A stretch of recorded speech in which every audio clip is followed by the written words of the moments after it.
Ја слушате програмата Низ Светото Писмо.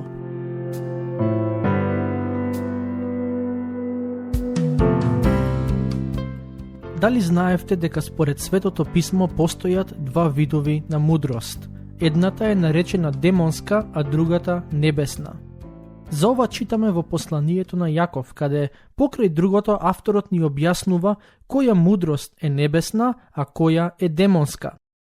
Во претходната епизода малку ја начнавме оваа тема, но денес сакам да кажам уште нешто за неа. Се надевам дека ова наше проучување ќе ви биде од полза на сите кои го слушате и ќе ви помогне подобро да го разберете учењето на Светото Писмо.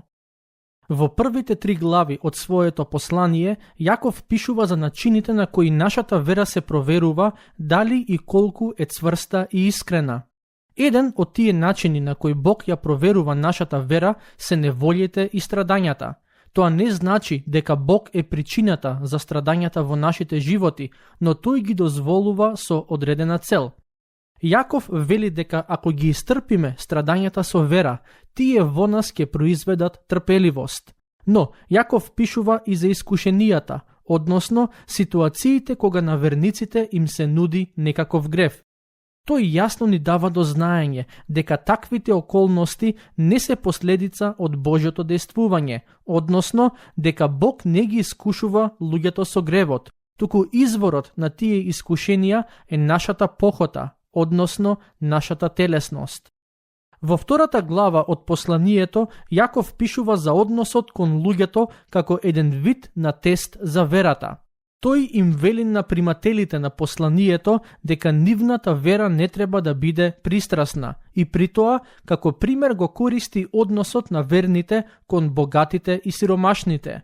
Неговата поента е дека не смееме да бидеме пристрасни кон луѓето врз основа на нивниот економски статус, туку да ја препознаеме вредноста која Бог му ја дал на секој човек. Уште еден тест за верата за кој читаме во втората глава се добрите дела. Светописното учење е јасно и вели дека човекот не се спасува преку дела, туку по вера. Но секој кој има спасоносна вера мора да покаже соодветни дела. Воспротивно, Јаков аргументира дека верата која тврди дека го сака Господ, а не го сака ближниот, е мртва вера. А во глава 3 авторот пишува за уште еден тест на верата, а тоа е јазикот. Во претходната епизода размислувавме за стиховите кои ја обработуваат оваа тема. Денес сакам повторно да се вратиме на дел од нив и потоа да продолжиме со проучување на 4 глава. Да почнеме со читање, глава 3, стихови 14 до 16. Но ако во срцата своји имате горчлива завист и карање, не фалете се и не лажете против вистината.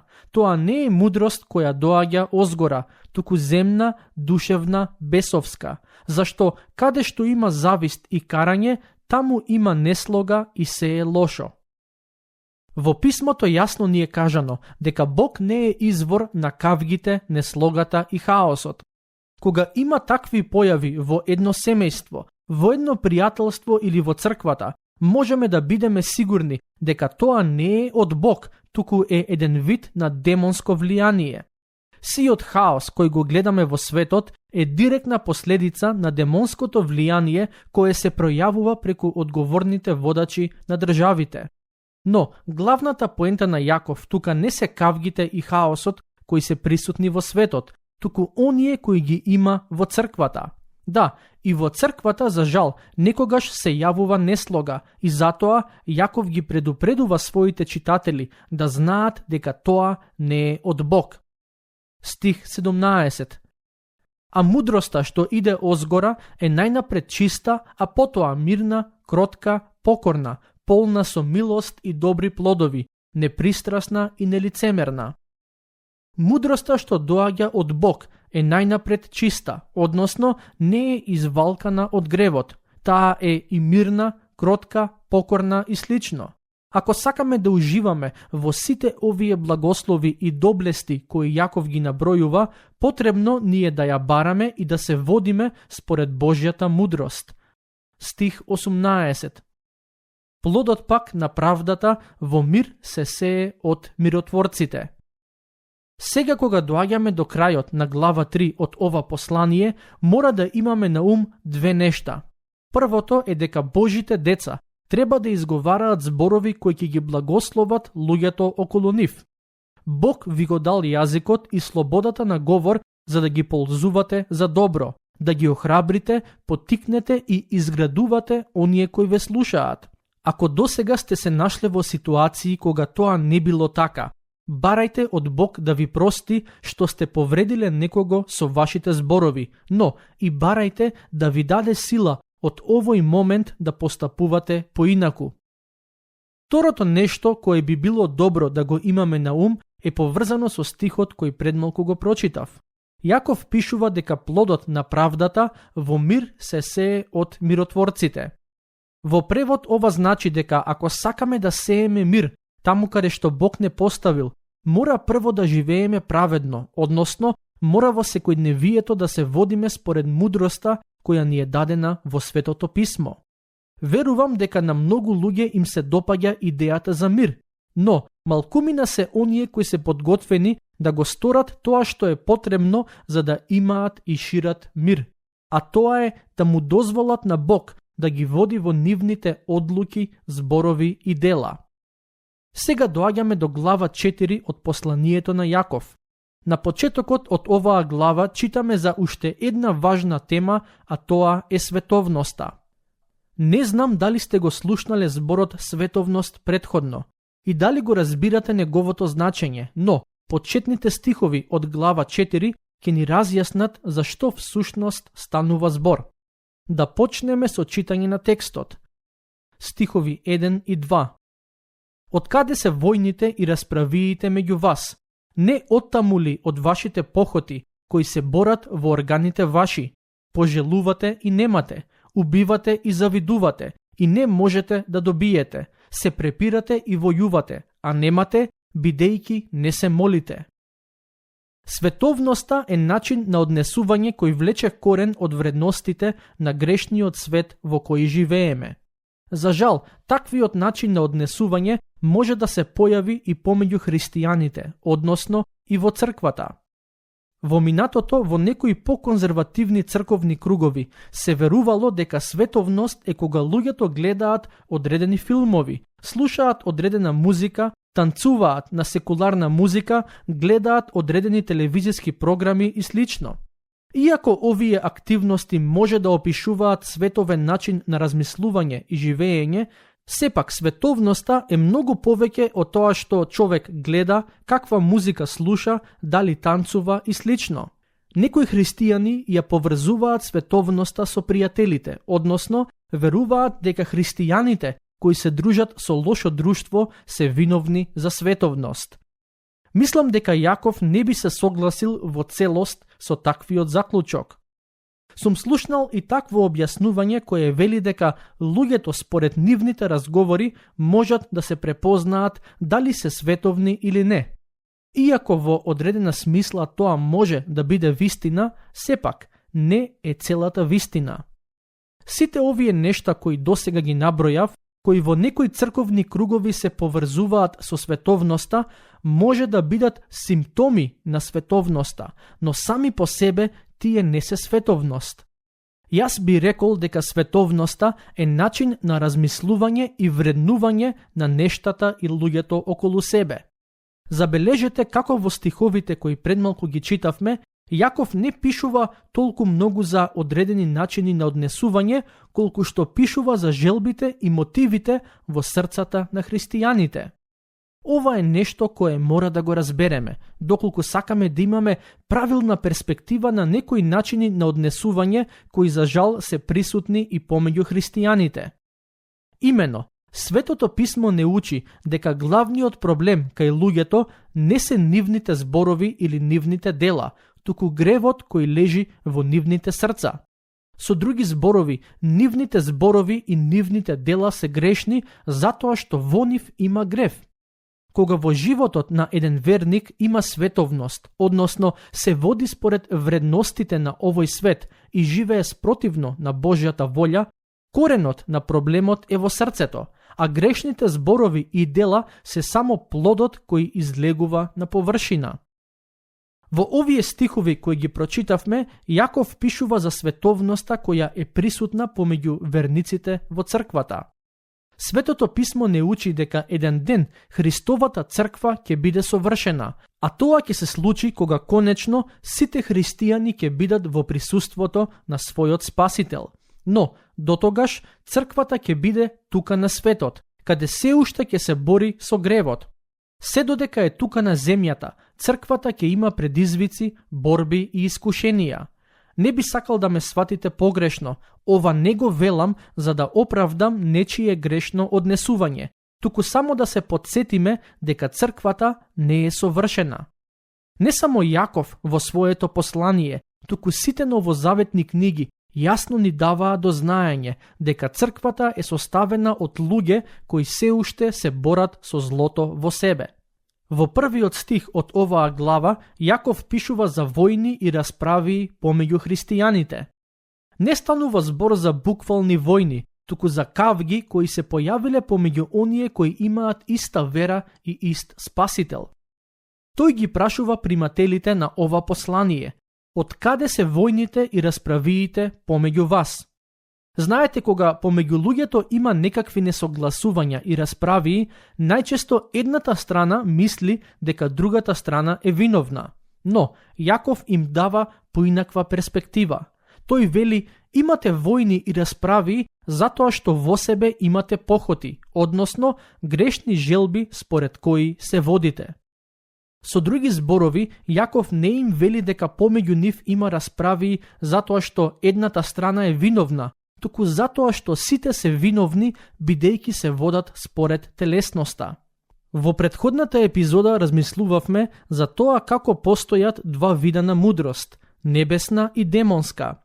Јаков не само што ни кажува каква мудрост постои, но и ни дава до знаење кои се симптомите на небесната, а кои на демонската мудрост. Еден од симптомите на демонската мудрост се кавгите и неслогата.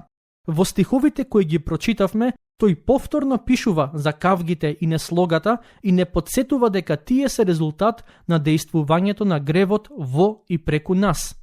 Јаков вели: пожелувате и немате, убивате и завидувате и не можете да добиете.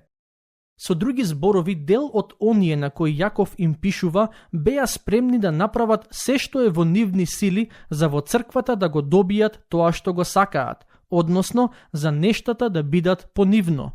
Тоа не смее да се случи помеѓу христијаните. Наместо да има слога и заедништво, во црквата имаше расправии затоа што никој не сакал да попушти, односно затоа што секој влечел на своја страна.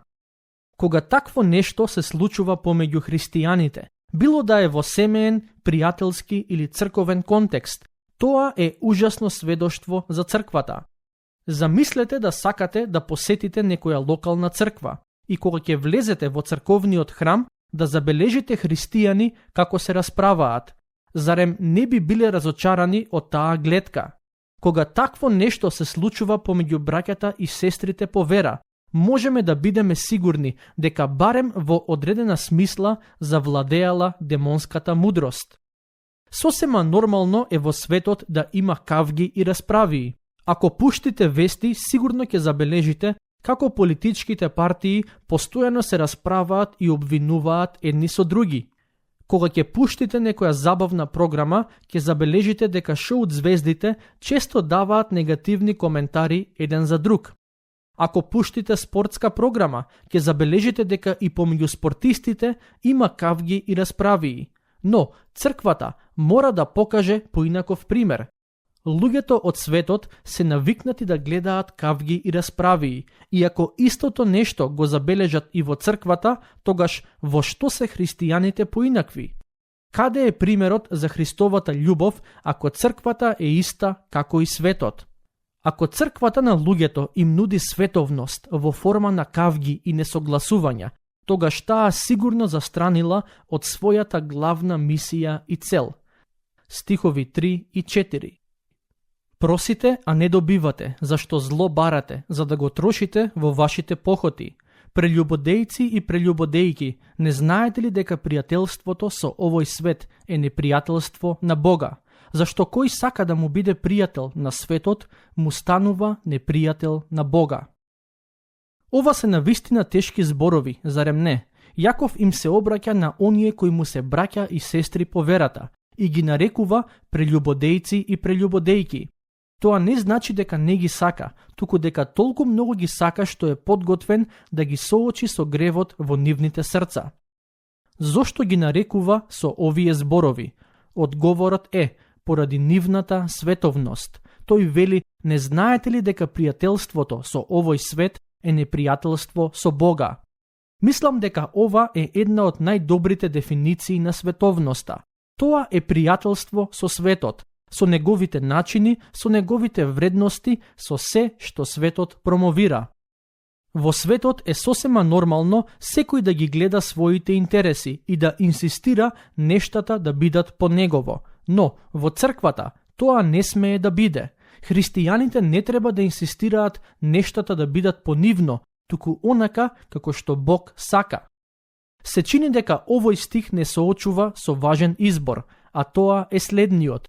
Чиј пријател сакам да бидам? Божи или на светот? Секој од нас треба да го одговори ова прашање, но и на дело да покаже чие пријателство му е поважно. Невозможно е да бидеме пријатели со Бог и со светот истовремено. Како што е невозможно да бидеме на две места истовремено, така не можеме да балансираме помеѓу тоа што му е мило на Бог и тоа што светот го сака. Оние кои се обидуваат да му угодат и на Бог и на светот се наречени прелюбодејци и прелюбодејки. Можеби звучи остро и непријатно, ама таа е нивната духовна дијагноза. Затоа, денешната епизода би сакал да ја завршам со молитва, во која ќе побараме од Бог да не преиспита и да ни покаже дали има световност во нашите срца. Да се молиме заедно. Боже наш, ние ти благодариме за ова послание на Јаков, кое можеме да го читаме и разбереме со твојата помош. Ти благодариме што преку Јаков ти не соочуваш со овие важни прашања кои се однесуваат на нашата духовна состојба. Татко наш, ние признаваме дека сме слаби, дека подклекнуваме на искушенијата и како што ти ни кажуваш преку ова послание, дека многу грешиме. Признаваме дека сме склони кон световност.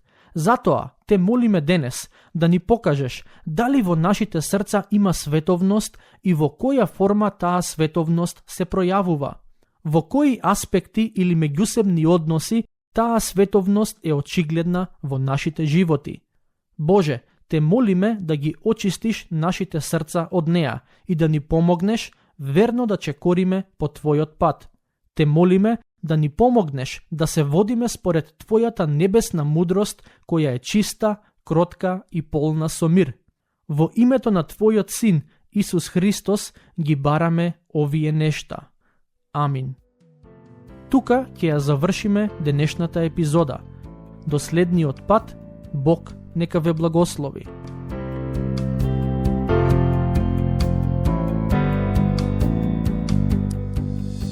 Слушнавте епизода од програмата Низ Светото Писмо. Можете да не слушате и преку мобилна апликација на нашиот YouTube канал и на подкаст платформите како што се Apple и Spotify. Ако ви се допаѓаат нашите епизоди, споделете ги и препорачајте ги на вашите пријатели. Бидете слободни да ни оставите свој коментар или да ни пишете на нашата имейл адреса nizsvetotopисmo@gmail.com. Следете ги нашите страни Низ Светото Писмо на Facebook и Instagram. Епизодите од оваа серија можете да ги најдете и на нашата веб страна ttb.twr.org.